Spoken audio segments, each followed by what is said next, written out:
Few leaders in history are as infamous for their brutal reign as Pol Pot, the man who led Cambodia into one of the most devastating periods of the 20th century. As the leader of the Khmer Rouge, Pol Pot orchestrated a regime that resulted in the deaths of approximately 1.7 million people, roughly a quarter of Cambodia's population at the time. To understand the man behind this atrocity, one must delve into his life, ideology, and the catastrophic impact of his rule. Born as Saloth Sar on May 19, 1925, in Preks Bauv, Cambodia, Pol Pot came from a relatively prosperous family. His early years were marked by privilege, allowing him to receive an education that many Cambodians at the time could only dream of. This education eventually took him to Paris in the late 1940s, where he was exposed to Marxist-Leninist ideology. It was in the bustling streets of post-war Paris that Saloth Sar, who would later adopt the nom de guerre Pol Pot, became deeply influenced by communist ideology and developed a vision for a radical transformation of Cambodian society.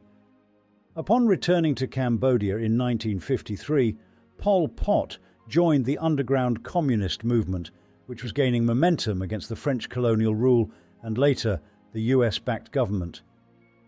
By the 1960s, Pol Pot had risen to a position of leadership within the Khmer Rouge, a radical faction that sought to overthrow the Cambodian government. The turning point came in 1975 when the Khmer Rouge seized Phnom Penh, the capital of Cambodia. Pol Pot declared the beginning of Year Zero, a radical campaign to transform Cambodia into a classless, agrarian society. The Khmer Rouge's ideology was rooted in an extreme form of Maoism, emphasizing self-reliance, collectivization, and the abolition of all existing societal structures. What followed was one of the most brutal social engineering experiments in history. Pol Pot's regime forcibly evacuated cities, driving millions of people into the countryside to work in labor camps. The Khmer Rouge targeted intellectuals, professionals, and anyone perceived as an enemy of the revolution.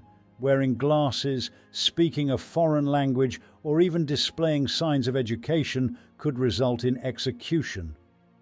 The infamous S21 prison, a former school in Phnom Penh, became a symbol of this terror where thousands were tortured and killed. The regime's policies led to widespread famine, disease, and mass executions. The notorious killing fields, where victims were buried in mass graves, remain a haunting reminder of this dark period. By the time the Vietnamese army overthrew the Khmer Rouge in 1979, the Cambodian landscape was scarred by genocide and devastation. Despite the horrors inflicted by his regime, Pol Pot remained a shadowy figure, rarely seen in public. After the fall of the Khmer Rouge, he retreated into the jungles along the Thai-Cambodian border, where he continued to lead remnants of the Khmer Rouge in a guerrilla war against the new Cambodian government. Pol Pot's elusiveness and the complexities of the Cold War era meant that he evaded justice for many years. It wasn't until 1997 that Pol Pot was captured by his own former comrades in a factional power struggle. He was subjected to a show trial and placed under house arrest, where he remained until his death in 1998. Pol Pot's legacy is one of unmitigated Pol Pot's vision of a utopian agrarian society, resulted in one of the most catastrophic social experiments ever conducted.